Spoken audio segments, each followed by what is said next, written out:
dia, senhoras e senhores. Capital, dia 20. Eu havia comentado que dia 25 ia ser o dia histórico. Na verdade, ontem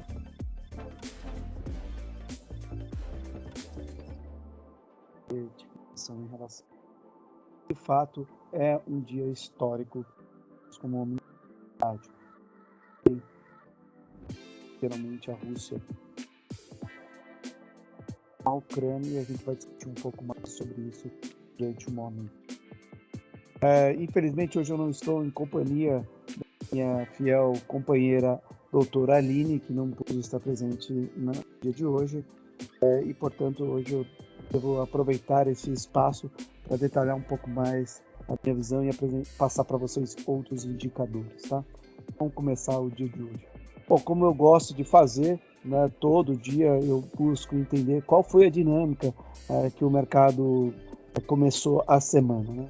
E aí eu olho sempre o Boletim Focus, que é que expressa o sentimento e a expectativa dos principais economistas do nosso país em relação a alguns dados macroeconômicos relevantes e que impactam diretamente toda a nossa economia.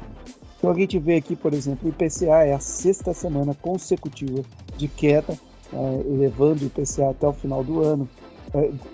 Sexta semana consecutiva de alta, como vocês podem chegar aqui a setinha azul para cima, tá? Elevando o IPCA para o final de 2022 a 5,58. Né?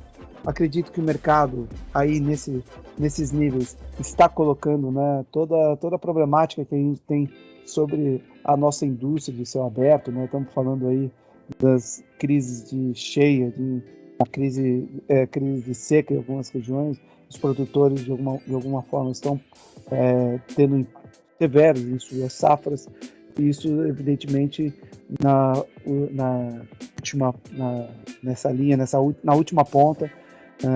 última ponta da cadeia impacta o preço ao consumidor e, portanto, reflete aqui no IPCA, né?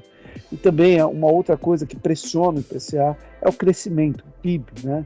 A gente vê que embora seja a terceira semana consecutiva de estabilidade do PIB em 0,3, né? Lembrando que a expectativa para esse ano começou com vários economistas imaginando que a gente nem ia crescer, outros que ia ser zero crescimento, e a gente vem numa constante revisão de crescimento para cima do PIB, e isso evidentemente impacta a inflação. Porém, a expectativa do PIB, principalmente do governo, é que a gente tenha um PIB muito maior, e que o mercado está bem atrasado com relação a esses ajustes, e portanto será necessário fazer um ajuste nos modelos do PIB. E crescimento, se efetivamente for acontecer, pressiona preço e, portanto, pressiona IPCA.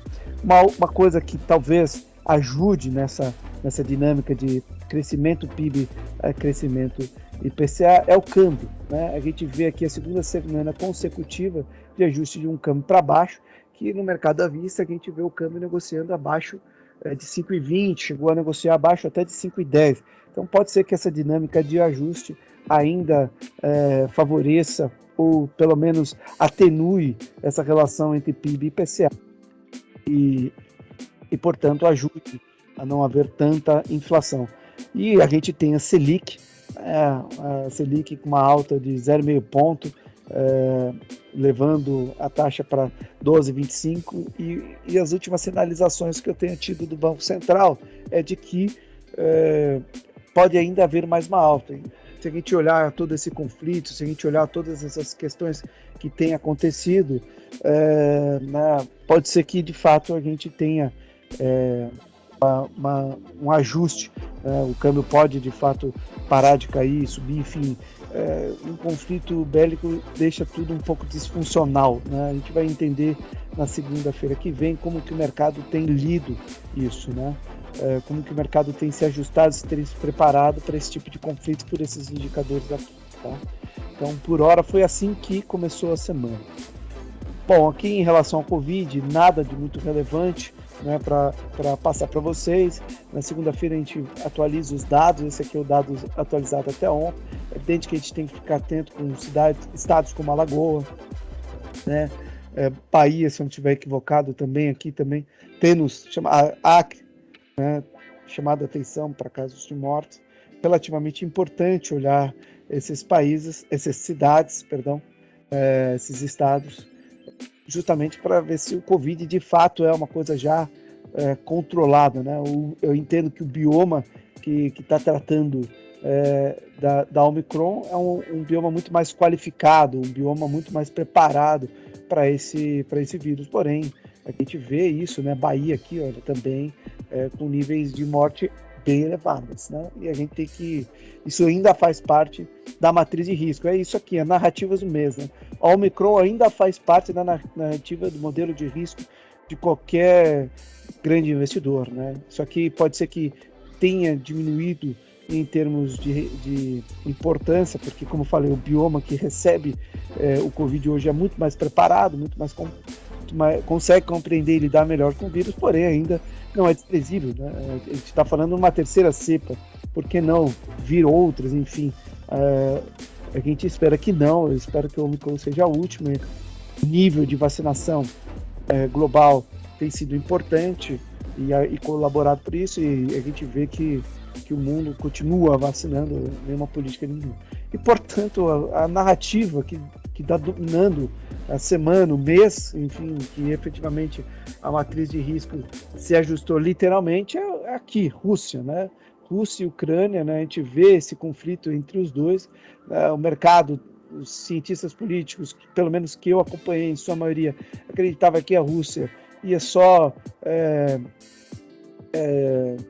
anexar essa área aqui, que já era uma área separatista, mas não, ela surpreendeu o mercado inteiro, e o propósito da Rússia é, de fato, tomar a Ucrânia, né? Então, assim, dado essa questão sobre geopolítica toda, né? Ou seja,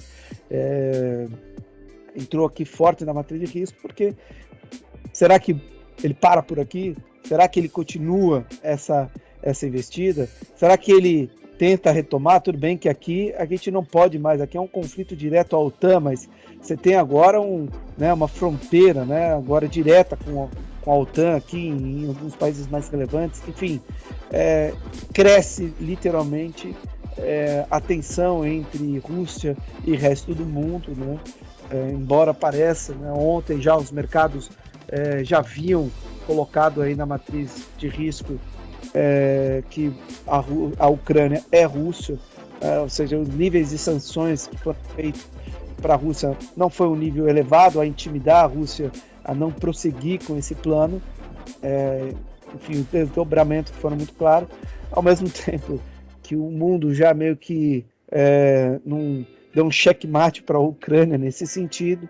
Os preços ao longo do dia aliviaram muito fortemente ontem nos mercados, e depois ainda mais com as sanções vindas relativamente, entre aspas, brandas com a Rússia, para a Rússia, ou seja, não escalonaram, né? Primeiro a OTAN e Estados Unidos dizem que não vão enviar tropas, que não vão entrar em conflito armado com a Rússia, e as sanções também não intimidaram a Rússia, ou seja, isso diminuiu o nível de tensão, né, em relação a uma possível guerra muito maior do que era de se esperado, né? Já era maior do que era esperado e que poderia ser muito maior. Então, diminuiu esse risco nesse momento, momentaneamente, por enquanto, por isso os preços aliviaram, mas de fato a Ucrânia aqui já é russo, é um estado da Rússia, né? Então, sim, caiu, né? A Ucrânia caiu e o mercado parece ter lidado bem com isso, né? Num momento totalmente econômico, né? Países como a Alemanha, né, que tem só observado um pouco de longe esse caso, enfim, não tem como pregar uma sanção muito mais severa, porque ainda é dependente. A Rússia parece ter construído bem a sua estrutura econômica, de suas parcerias comerciais, ou seja, a Rússia depende da Alemanha, assim como a Alemanha depende da Rússia. Essa é a questão global, né? Então, assim, precisa se tomar cuidado nesse jogo de tabuleiros aqui para tomar uma decisão um pouco mais enérgica, né? Com um ditador como Putin ainda, homem severo e totalmente imprevisível, como ficou bem claro ontem para os analistas, né? Enfim, vamos falar um pouco sobre aqui, né? Ontem saiu as agendas, alguns indicadores importantes, né? A gente comentar sobre alguns dados. Primeiro, taxa de desemprego, a gente vai falar um pouco mais à frente, mas saiu 11,1, né? Terminou 11,1, menor nível desde 2015, 2016, ou seja, uma taxa relevante, uma dinâmica importante, né, de queda do desemprego, muito bom para a nossa economia. Quando a gente olha o PIB americano, subindo 7, que é extremamente importante, né, uma economia robusta, subindo 7 no ano passado, cravou 7, vamos ver, isso é uma alta, uma recuperação importante. Índice de preço, né, elevou, tinha que ser diferente. Estados Unidos tem vivido a maior inflação das últimas décadas por lá, então realmente corroborado por esse alto crescimento. O pedidos iniciais de seguro-desemprego veio ligeiramente abaixo, né, que é uma coisa positiva em relação ao que era projetado, lembrando que os Estados Unidos têm uma taxa de desemprego da ordem de 4%, ou seja, é muito baixo em relação à sua população economicamente ativa. Alguns economistas falam que os Estados Unidos vive quase um pleno emprego, né? Uma coisa que não é tão muito boa, a gente vê aqui uma queda de vendas de casas novas, porém, né, assim, que eu posso dizer, no mensal, né, ainda quando a gente vê no todo, né, a gente tem uma queda aqui relativamente pequena, né, porém, como a indústria americana é uma indústria importante do setor imobiliário, então a gente nota, evidentemente, que é uma queda relativamente importante. O estoque do petróleo veio acima do que era esperado, uma coisa muito boa, ainda mais por esse momento de conflito armados que a gente vê. Isso também tem ajudado, talvez, a não piorar a situação do preço do petróleo, né? A gente olha aqui também, no dia de hoje, né, o que saiu na Europa, né? Na Europa saíram alguns indicadores do PIB, né, na Alemanha, anual, ligeiramente acima do que era esperado. Tá? A gente vê também aqui o PIB na França subindo 5,4, né? No contexto é uma alta relevante para o PIB. A gente vê pressão de preço também na Europa, né? De uma maneira geral, também sofrendo com a inflação. Índice de preço ao consumidor realmente veio bem acima do esperado. Ou seja, de uma maneira geral, a gente tem algumas notícias aqui que não vão piorar o mercado, se não vão ajudar, melhor dizendo, o mercado, pelo menos não piora o mercado. Notícias relativamente aí, a sinalização amarela, no meio termo, assim, né? De uma certa forma, crescimento muito bom, mas você tem preço subindo também, o que acaba impactando aí, talvez, crescimentos futuros, porque você tem que fazer o ajuste na taxa de inflação, na taxa básica de juros, e subindo taxa, contém crescimento, enfim, é toda uma dinâmica que precisa ser observada, né? Mas diante de tudo que está acontecendo com a Europa, né? E aí vamos para os principais índices, né? A gente vê aqui, a gente comentou bastante sobre o índice americano, né? A gente vem acompanhando de perto o índice americano, né, que testou aqui regiões extremamente importantes, né, que a gente já vem mapeando há semanas aqui, né? Ou seja, cada barrinha dessa é uma semana, cada barrinha dessa contém 7 dias. A semana, evidentemente, não terminou, mas é nítido notar, né, que, como a gente já vem mapeando aqui por esse índice Russell, que tem 2.000 small caps, né, que já vem fazendo topos cada vez menores, né, topos e fundos cada vez menores, ou seja, topos e fundos decrescente, mostrando de fato que a gente tem uma dinâmica decrescente dos preços, né? E aqui a gente vê uma recuperação ontem, né, dado os níveis de sanção que o resto do mundo não decidiu por hora elevar o nível de tensão com relação à Rússia, então houve um alívio dos preços, mas assim, tecnicamente falando, né, para quem gosta de análise técnica, a gente pode estar vendo algumas coisas não muito boas lá fora, né? É evidente que eu não sou analista técnico, embora já tenha visto muito isso, mas aqui o ombro, cabeça a ombro, né? Região de suporte aqui, importantíssimo, né? Topos cada vez menores, né? Evidenciados aqui. Claro que isso aqui vai se confirmar, se perde mesmo, de fato, esses níveis de preço, esses principais índices americanos, né? Para a gente dizer que talvez a dinâmica seja um pouco mais severa de realização lá. Olha só também, né? Olha o quanto ele subiu, né? O ângulo que ele subiu, né? Então, é relativamente importante isso aqui. E aqui é importante você notar que aqui nessa região aqui, ó, vários players de mercado colocam ordens de compra, né? Nessa dinâmica aqui de queda. Isso aqui pode também ter sido um stop, né? E que quando acionado eleva o preço para cima, né? Evidentemente que hoje que a gente vai entender de fato se esse preço de fato, se isso aqui foi um stop, se aqui é uma dinâmica de recuperação de curto prazo, e se a gente vem testar, respeita essa inversão de polaridade, que hora que é uma resistência, né?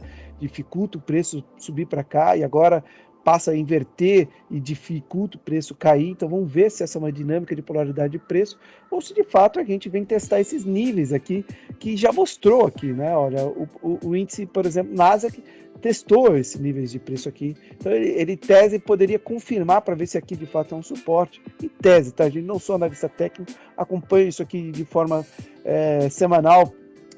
Eu olho diariamente esse gráfico semanal para ter um sentimento, uma expectativa do que está acontecendo com os principais índices americanos, que de fato o guia para todo o resto do mercado. E aí a gente vê, por exemplo, o Nikkei, né, realizando, né, o Ken aqui, Nikkei perdendo uma região de suporte, né, aqui que foi aqui um suporte aqui, suporte aqui, suporte aqui, perdeu essa região de suporte, evidente que falta para eles, a semana terminou, evidentemente, então eles perderam, está cravado aqui essa perda de suporte. A gente vê aqui a Europa também testando níveis, né? O suporte estava aqui, ó, perdeu literalmente, né? Embora a gente vê um alíviozinho temporário, principalmente aqui no índice da Alemanha, mas também perdeu fortemente esse suporte. Está testando essa região aqui, que a gente precisa ver se vai perder, que era topo, agora testando como suporte, mas olha o vazio que caiu esse gráfico, né? Importante olhar isso aqui. E a gente vê aqui, por exemplo, o VIX, né? O VIX, a gente comentou o ano inteiro que ele ficava nessa região aqui, que era uma região conhecida, porém agora ele está alçando novos voos, né? É evidente, ele está 24,9 aqui, ou seja, de fato um nível relativamente importante do VIX aqui, tá? É necessário deixar bem claro isso aqui, é importante, ou seja, ele é o vulgarmente conhecido um índice do medo, né? Um índice que mede a volatilidade implícita das opções S&P. E quando a gente fala opções, justamente venda de proteção, né? Compra de proteção, enfim, a gente pode ver aqui que ele tem alçado os novos patamares, olha só. Então, assim, é importante a gente ficar com olho, né? Ele chegou a níveis bem sinal amarelo aqui, tá? É aquele sinal que você tá um pedestre vai atravessar ali, começa a piscar de vermelho para saber se vai ficar vermelho. É exatamente esse momento que eu vejo aqui em todos esses indicadores que a gente passou. E o petróleo aqui talvez não piorou um pouco mais por uma questão dessas sanções e por o estoque ter surpreendido positivamente de petróleo americano, mas olha o nível que está o petróleo, né? Evidente que eu não acredito que em condições normais isso vai ficar nesse patamar, mas olha o nível, né? Olha como subiu esse indicador, né? É importante a gente acompanhar isso de perto, tá certo? Então, de modo que eu acredito, eu venho falando, né, que aqui está muito mais na mão do especulador do que propriamente da mão daquele que produz, importa, exporta petróleo. Esse ele está preocupado mais em proteger suas margens à medida que vai produzindo, vai protegendo, né? Ele trabalha de uma maneira muito mais pragmática, e a gente vê aqui talvez o especulador apostando nesse mercado, assim como aconteceu no minério de ferro, né? Eu adoro, sempre trago esse gráfico aqui, né? Olha como subiu. Se você não tinha um minério de ferro, você era um deslocado no mercado, você tinha que ter minério de ferro de alguma maneira, se era Vale, ou outras mineradoras, enfim, você tinha que ter, senão você estava deslocado no mercado, né? Até que vem um cara e falou: meu amigo, o preço do minério não é assim, olha só, olha o mesmo ângulo que subiu, olha o ângulo, a correção foi tão severa quanto, né? E a gente vê o minério de ferro, né, essa semana subindo 3, mas chegou a subir mais de 5, né, aqui não está colocando a queda de ontem, então não subiu exatamente 3,8%. Lembrando que semana passada o minério de ferro caiu mais de 10%, então ainda é muito volátil, né? E, então tem que ficar muito atento o que pode acontecer com o petróleo, né? Eu faço sempre esse gancho com o minério de ferro, porque é importante esse sinal. Isso aqui mostra que o preço, quando precisa corrigir, ele corrige, né? Sem dó. E aí a gente olha os bonds americanos aqui, todos eles tiveram uma leve melhora no contexto até essa questão desse conflito evidentemente acontecer, porém já piorou, né? O Porto Seguro começou a ser tomado, né, por os investidores, e um indicador, um ativo que a gente tem acompanhado de perto, que é o ouro, né? Semana, 1, 2, 3, essa semana, vamos ver como termina, mas é a 4ª semana consecutiva de alta. E aqui pode ter acontecido a mesma coisa, né? O ouro é região de máximas históricas, testou limites aqui, e aqui pode estar cheio de ordem de venda, né? Vamos ver o que acontece, se aqui vende, pressiona o ouro para baixo, mas será que, dado esse conflito que começou, que a gente sabe como começou, mas não sabe como vai terminar, né? Não entende como a cabeça desse senhor funciona, né? Do Putin, então significa evidentemente que o ouro pode ter sinalizado que o mercado esteja buscando uma proteção, né? Já sinaliza aqui nos bonds e está sinalizando, né? 4ª semana consecutiva do que vem para cá. Talvez as sanções não foram tão graves, o conflito parece que não é tão grave e ao ponto de justificar tomar ouro. Pode ser ainda para dizer, quem disser que sabe o que vai acontecer, desconfie de quem disser que sabe o que vai acontecer. O jogo está muito aberto ainda, né? Então, e lembre, né? Os componentes são seres humanos que muitas vezes são irracionais, né? Então, temos que ficar atento, porque isso aqui tem funcionado nas últimas 4 semanas como um sinalizador, né? Para a gente poder ver o que o mercado tem tomado ouro, né? É importante olhar isso. Por fim, vamos falar um pouco do nosso mercado, né? Fevereiro mudou muito com as narrativas, né, que a gente vem comentando, né? Você vê que o mercado vinha numa sequência 1, 2, 3, 4, 5, 6, 7 altas consecutivas. Você vê como precisa pouco para a gente ficar otimista. A gente estava otimista nesse sentido, né? O mercado de fato sinalizou uma coisa boa aqui, estava sinalizando, a gente chegou a ficar com mais de 2%, né, de alta no mês, levando aí o ano a patamares mais próximo a 9% de valorização no ano. Porém, né, veio o urso e colocou a gente no lugar, e esse conflito todo levou o mercado a uma queda de 0,5% no mês. E assim, embora a gente tenha um contexto, né, a gente vai conversar um pouco mais sobre isso ali nos gráficos talvez de realização importante do índice, né, esperada inclusive, mas o contexto gráfico não é animador para dizer que a gente vai fechar isso, né, lembrando que hoje é o último dia do mês de fevereiro, né, num conflito um pouco, e ainda mais, né, com a expectativa de carnaval. Será que o mercado está um pouco animado para tomar um pouco mais de risco? Enfim, acho difícil, né? Você vai ficar segunda, terça e parte de quarta-feira numa dinâmica de incerteza, né, não podendo fazer. Então, eu creio que a gente deva ter um mercado hoje fazendo um pouco mais de caixa, o mercado se protegendo, então isso pode pressionar sim os preços um pouco para baixo.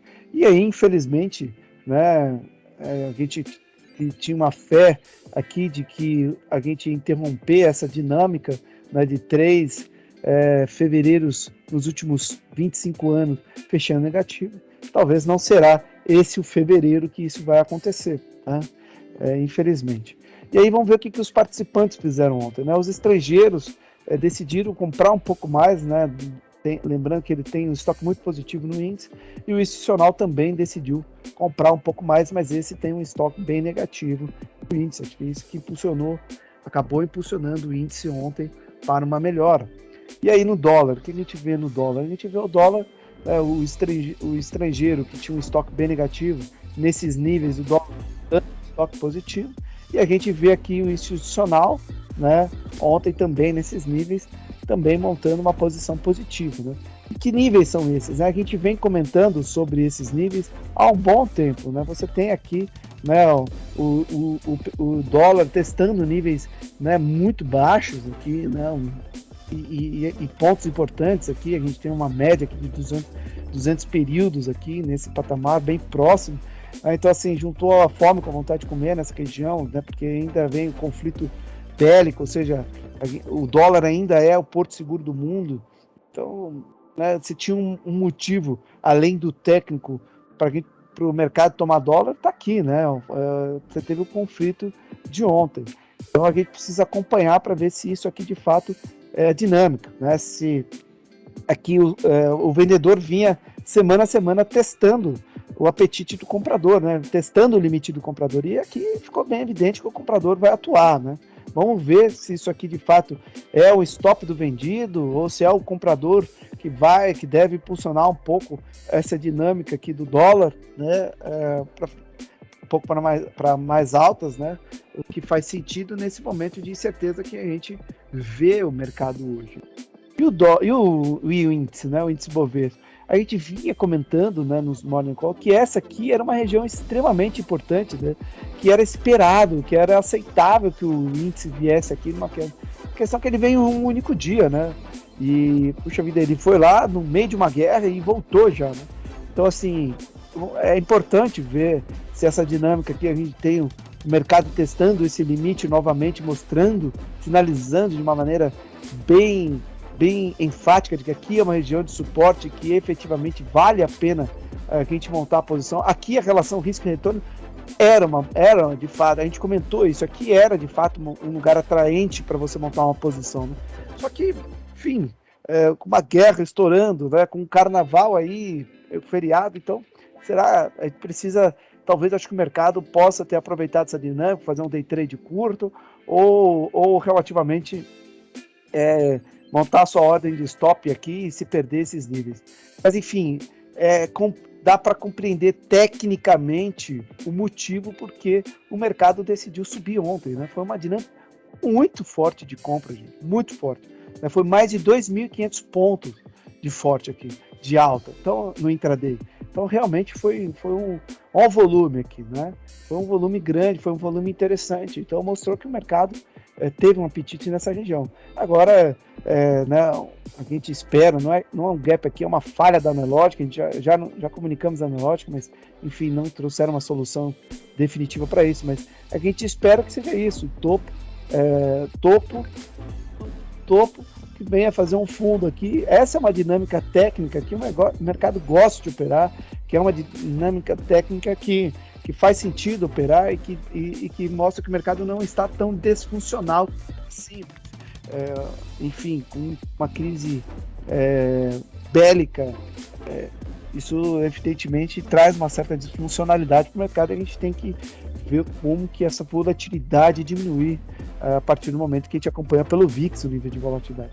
E por fim, né, a gente vê aqui fevereiro fechando aí praticamente num doji, pode ser que a gente feche num doji literalmente aqui, né, num 0 a 0, pode ser o que sinaliza um pouco mais para o mercado de que a gente esteja fechando numa indecisão, enfim, e aí abre espaço para uma dúvida se a gente pode conseguir uma dinâmica de alta. Mas enfim, acompanhar as cenas do próximo capítulo. Hoje eu não entendo que tenha um drive suficiente para a gente fechar o mês positivo, mas eu posso estar equivocado nesse sentido, né? A Rússia continua avançando e muito provavelmente deve render a Ucrânia hoje como um todo, né? E aí ontem, né, a gente teve aqui, por mais que esses setores chegaram a valorizar, não foi o suficiente para o índice fechar no positivo. Petro e Vale, olha, Petro, né, petróleo de uma maneira geral, tinha tudo para fechar positivo ontem, não fechou negativo, mas a gente vê hoje aqui o fato é que mesmo esses setores a gente nota que não foi suficiente para o índice fechar positivo, embora na minha ótica de ver foi uma vitória fechar assim ontem, tá? Foi uma vitória diante do que fechou a Europa, diante do problema grave que a gente se enfrenta, pode vir enfrentar com essa questão globalizada da guerra aí, que pode de fato respingar para o resto do mundo, né? Volto a dizer, a gente sabe como começou, hoje a gente sabe como começou, mas a gente não sabe ainda como vai terminar, então isso pode gerar consequências. Uma coisa que me chama a atenção, que tem que ficar esperto, é isso aqui, né? Tecnologia subindo quando a gente tem toda a curva DI para cima. Claro, teve TOTS que reportou resultados excelentes, mas, enfim, quando sobe a taxa de juros, lembrando que a curva DI é base, né, para a gente poder ajustar o modelo dos ativos, né? Então, se sobe taxa, o modelo dos ativos cai, então a gente tem que ficar atento a isso aqui. Tem dias no mercado que você fala dólar subindo, bolsa subindo, juros subindo, alguém está mentindo. Então aqui eu acho que alguém está mentindo nesse aspecto, e a corda mais fraca, no meu ponto de vista, aqui é tecnologia. Então ficar atento aí. A volatilidade não mudou muito diante daquilo que a gente já vem comentando, né? Então, uma variação ontem que foi menor aqui, né? No caso aqui do IBX, aqui abriu atualização hoje, ele atualizou para 0, enfim. Então, assim, de qualquer forma, nada diferente do que a gente vem vivenciando, tá? Enfim, esses dados aqui estão desatualizados, eu acabei de notar aqui, Sul América, isso aqui foi o resultado, embora porque a Redditor ontem devolveu um pouco mais do que subiu, ficou no 0-0 praticamente, tá? Sula também devolveu um pouco, mas ainda assim carrega essa valorização. Tá? Então amanhã, quarta-feira eu trago esses dados atualizados para vocês. Aqui nada mudou numa dinâmica, só, né, o DI 23, né, a gente pode notar que deu uma leve puxadinha aqui, né, não à toa, não acompanhar.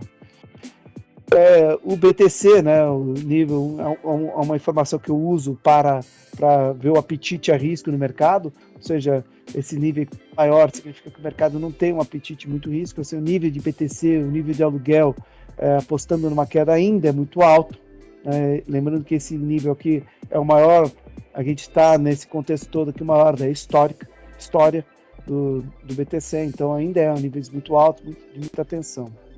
A gente olha aqui a curva, né? Enfim, como eu mostrei para você, daí tudo subiu muito ontem, né? Então a gente vê aqui a inflação subindo, expectativa de inflação por todas as questões normal, né? Enfim, uma incerteza, a estrutura termo da taxa implícita, da estrutura termo da taxa de juros, da inflação implícita de toda a curva, né? Isso aqui o que a gente chama de um aumento paralelo em toda a curva, não à toa, né? Tá aqui também, ó, dá para ver a diferença, principalmente no curto prazo, em relação ao resto da curva, aumentando o prêmio aqui quando a gente olha entre pré e inflação, mas enfim, justificado por toda essa expectativa que possa estar sendo desenhada para um mercado um pouco disfuncional, né? Aqui eu vou falar um pouco sobre o IBGE, o IPCA, né? O IPCA 15 do IBGE é a maior alta desde 2016, tá? Então a gente rompe uma sequência, a gente vinha aqui com uma sequência de queda, e aí a gente tem aí um IPCA 15 surpreendendo negativamente o mercado, vindo 0,99, tá? Puxado aqui por educação, enfim, mostra que os efeitos de política monetária sobre a taxa de juros não chegaram até o IPCA, né? Então ainda tem que esperar a taxa de juros chegar, esse efeito chegar. Talvez não, o efeito foi que não piorou, mas dado que a expectativa era 0,8 e veio 0,9, né? Então assim, de fato, parece não ter, o efeito da política monetária parece não ter chegado ainda ao IPCA. Tá? Isso aqui, quando tiver o IPCA, eu mostro para vocês. Quero só comentar aqui, nada de relevante nas reservas internacionais, né? Nenhuma variação, nada que chame a atenção. Os últimos dados, né, como eu cheguei a comentar, saiu então a taxa de desocupação, né? A gente chega num nível relativamente importante aqui, né? Um patamar aqui próximo à região aqui de 2015, 2016, né, quando a gente literalmente tenta aqui cravar 2020, né, aproximadamente, ou seja, níveis não bons, né, mas sinalização muito boa, evidentemente, que a gente continua caindo. uma coisa que chama a atenção, né, que quando a gente olha a admissão e demissão, né, a diferença entre os dois, parece que a gente fechou dezembro no negativo, né? É um pouco conflitante com essa informação aqui, porém é o que mostra esses dados do IBGE, tá certo? Por enquanto, tá? Então, basicamente isso. Desejo a você uma boa semana, né? Sei que o mercado hoje tá um pouco difícil de ler, né, com todas essas questões, então esperar. Hoje é sexta-feira, carnaval logo à frente, então buscar, talvez seria interessante não aumentar o nível de volatilidade da carteira, não aumentar o nível de alavancagem, possivelmente fazer um pouco de caixa, talvez não pegue o início do fim, se é que agora a gente chegou num fim, não dá para saber, mas pelo menos depois o mercado é a longo prazo, enfim, terá tempo. Então desejo a você uma boa semana, muito obrigado por ter ouvido o Morning Call até aqui. Esse é o Morning Call da Plus Capital. Se você quiser conhecer um pouco mais a gente, www.pluscapital.com.br. Estamos à disposição para falar sobre mercado e ajudar você a montar seus investimentos, enfim. Tá? Muito obrigado e até quarta-feira.